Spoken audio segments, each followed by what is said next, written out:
My skin is black. What you looking My at? skin Yeah, is black. I feel so good to be black right now. is black. What you look- Welcome to episode 137 of the Black in Fashion podcast. I am so excited, you guys. I literally just came from the Harlem Fashion Row Sustainability Forum, and I'm going to talk a little bit about sustainability today, just as a part two to the panel that I just spoke on, and just get a little deep dive into that, of course. So, of course, I want to make sure that you guys know to send in your black notes. Like, please, please, please send in your black notes. Make sure that you guys are telling us, what you need from us, like what advice that you need and what's going on in your lives and all of this good jazz. We love to hear from you and to make sure that we're providing you with like quality content. You see that? Let me go ahead. I almost dropped my little bag today. And I have my bag sitting up here in the camera because I want to talk about sustainability and all the different practices you have. And I would say that my bags, Collier Batin, are also sustainable. But let me not digress. The bag fell and I was about to talk about it, but I'm going to let that be like in the episode for sure. Okay. So just a couple things to kind of like go through and kind of talk to you guys about in the sustainability world is how you pick your materials. That's like a very, very huge thing, is how you pick your materials, and as well as the practices that you actually decide to establish within your business. So honestly, the best way to do this is to learn more about sustainability. And I feel like the more you educate yourself on sustainability, the better it's going to be for you to actually adapt different practices within sustainability. So a couple different things that you can do.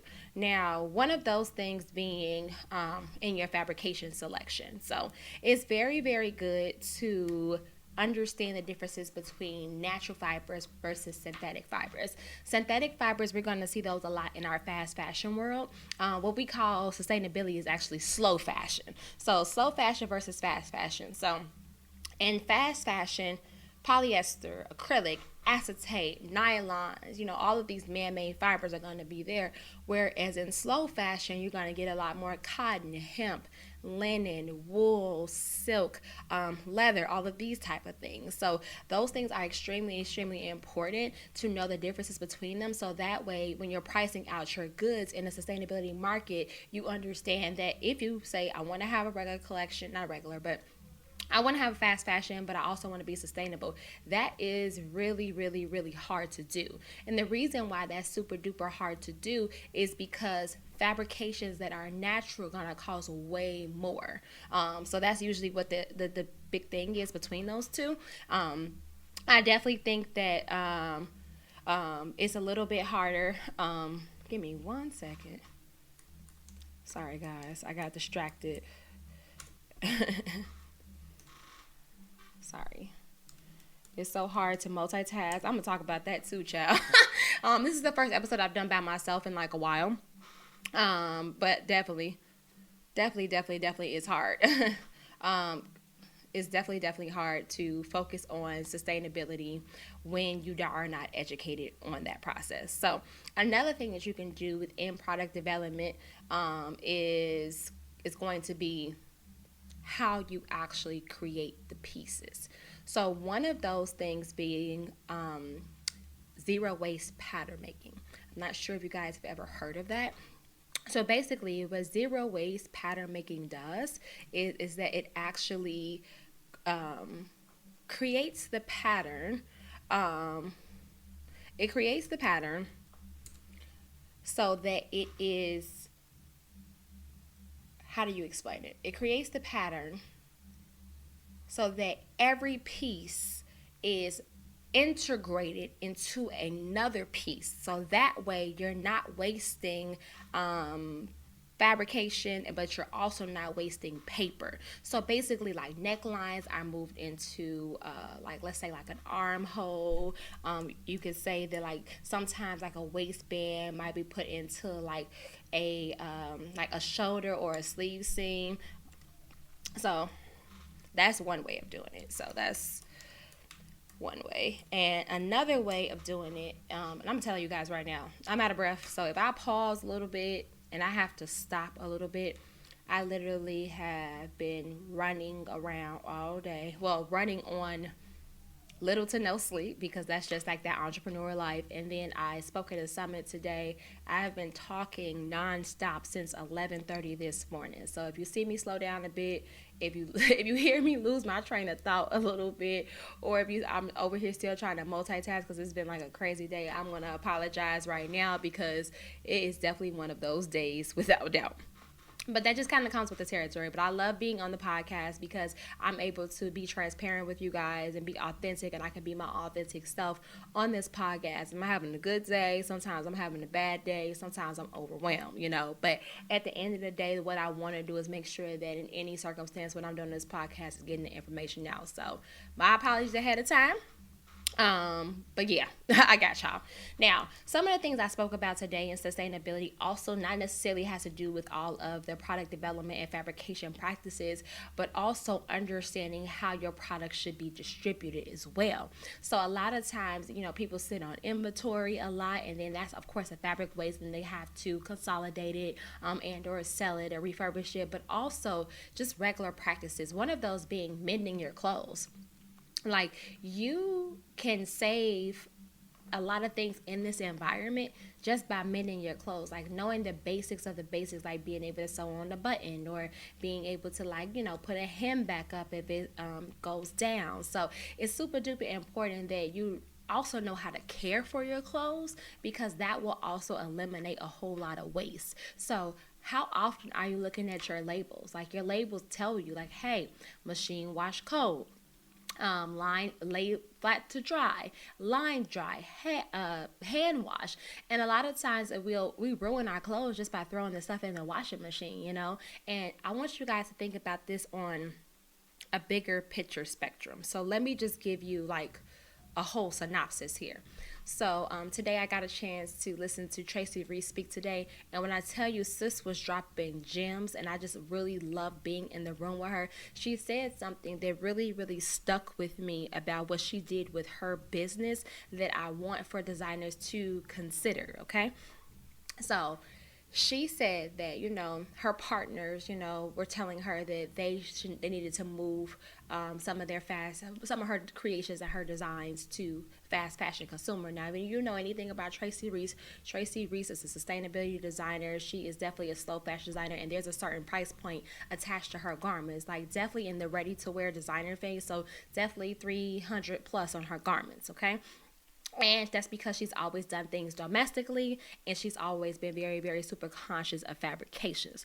Now, I know that, in some cases, people don't want to spend $300-$400 on a garment, and they're not really in tune to the way garments are made, how they're made, and honestly, they honestly just don't even care, But think about it this way.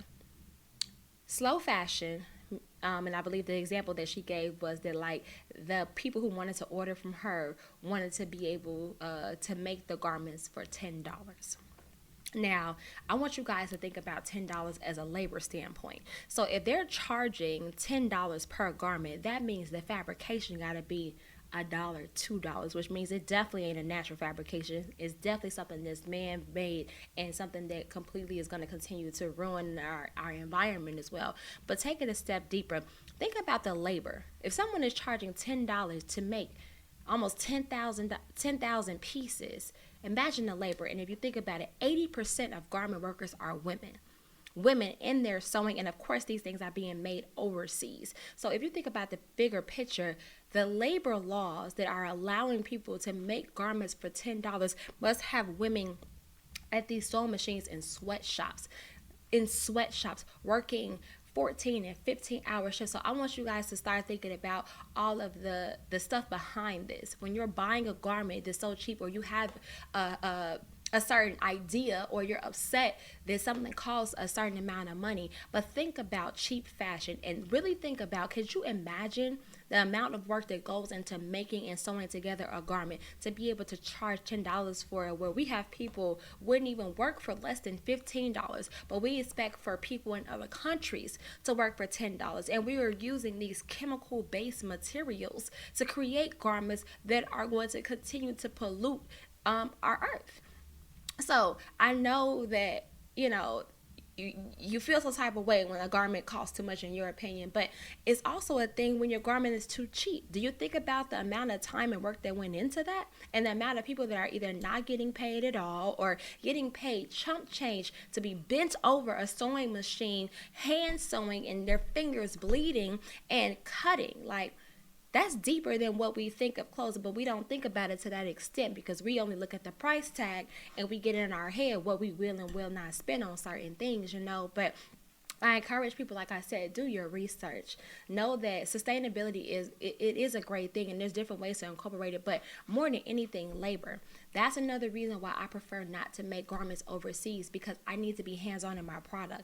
I need to be able to see the fit of my product. I need to be able to see what the fabrication looks like, because a lot of times when you're making things overseas or whatever, your factory is picking your fabrics for you, not you.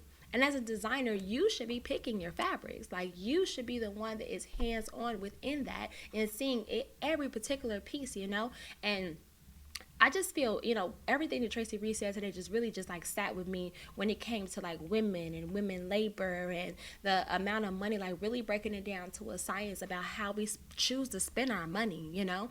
And we can't say that we don't spend our money on, you know, like expensive things, because we do, but we're very conscious of how we spend our money. So I definitely just think that, you know, it was very eye-opening to really break it down to that level and know garment workers and it being mostly women and the type of materials that are being used and how they're being used.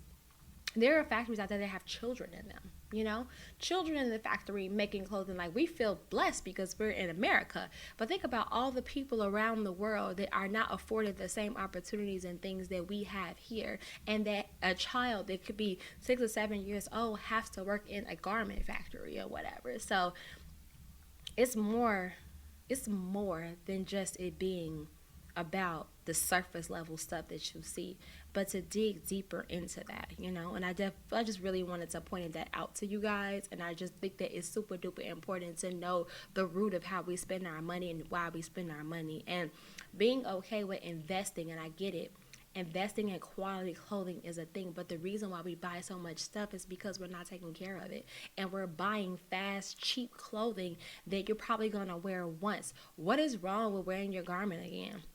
So what if you wore it on Instagram? Wouldn't it be a cool idea to see all these multiple different ways to wear garments? You know, it's so many different ways to wear a garment, you know? So why is it that we have this like facade in our head that, oh, I wore it on Instagram so I can only wear it once, opposed to taking a piece that you have and showing your audience, especially if you're a fashionista, 7 or 8 different ways to wear that piece, you know? And having staple pieces in your collection and not being so trend driven. You know, trends come and go, which is also wasting money, opposed to investing into classic quality pieces, you know. And I get it, we got people out there who just do not care, but you gotta, my grandfather used to say, if you don't stand for something, you will fall for anything. And I challenge you guys to really, really hone in on your black dollar and how your black dollar is being split, specifically black consumers.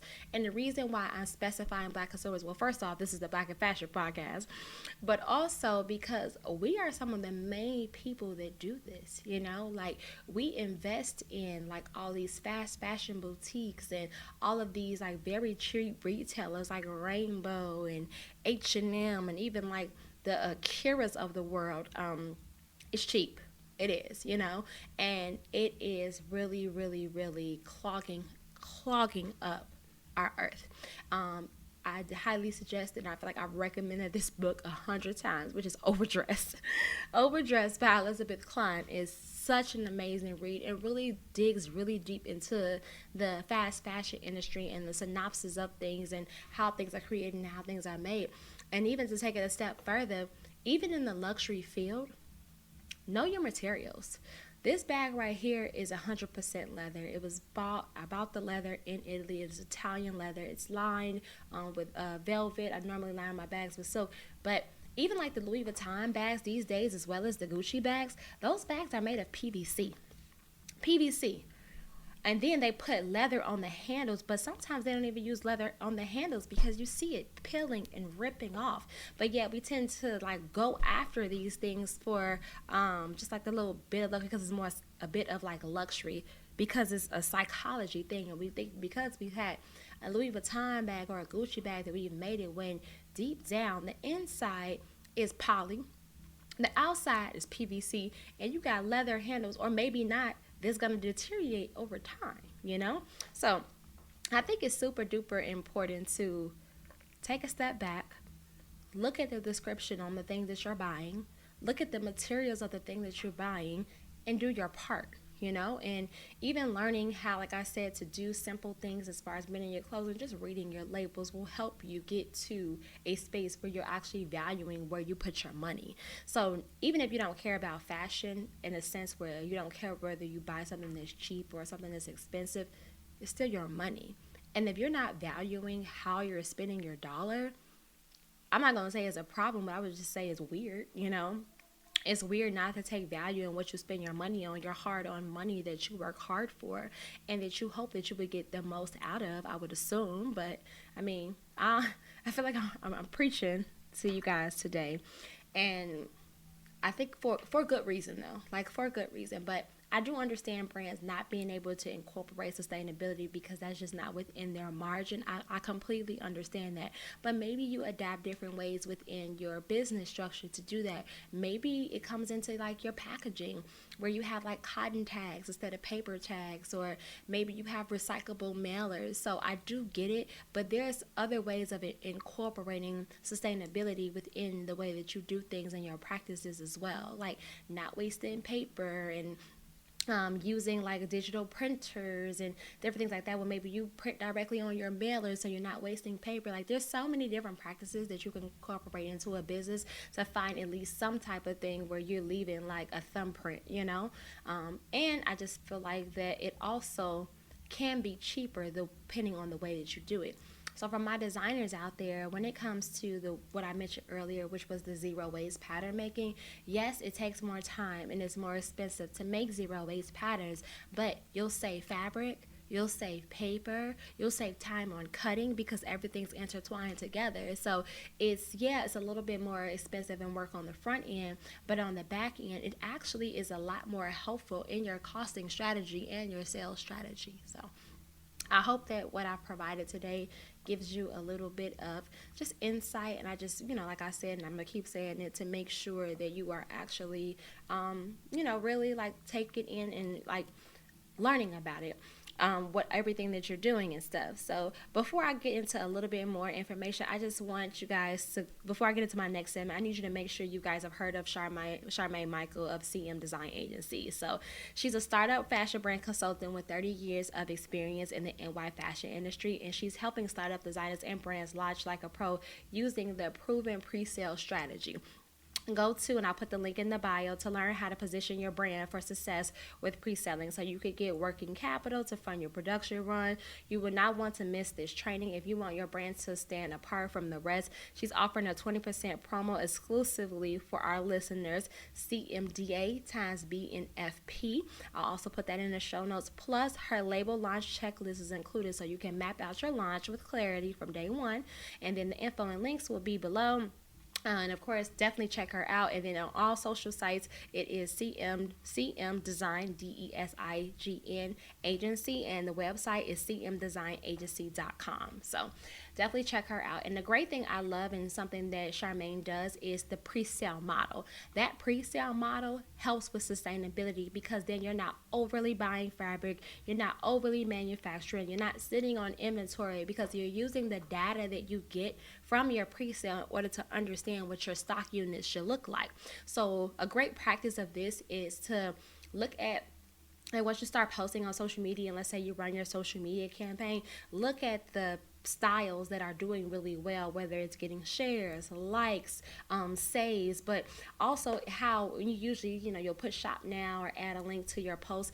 You can look on the back end of your website to even see what people are adding to cart, what people are viewing before they actually even make a purchase. So really using that data and analytics from your social accounts, as well as like your dashboard on your websites, to really break down what it is you need to produce and how to manufacture it, on a distribution level where it makes sense for the consumer and what that pre-sale model looks like. So definitely check out Charmaine. I think she's going to give you some great tips. Check out that checklist, and I think it's going to be super duper important for you to really hone in on a mentor. And that's what Charmaine does as well, like mentorship and coaching and education, because that's honestly what it boils down to: putting the information out there and making sure that people absorb the information and they comprehend it well. Okay.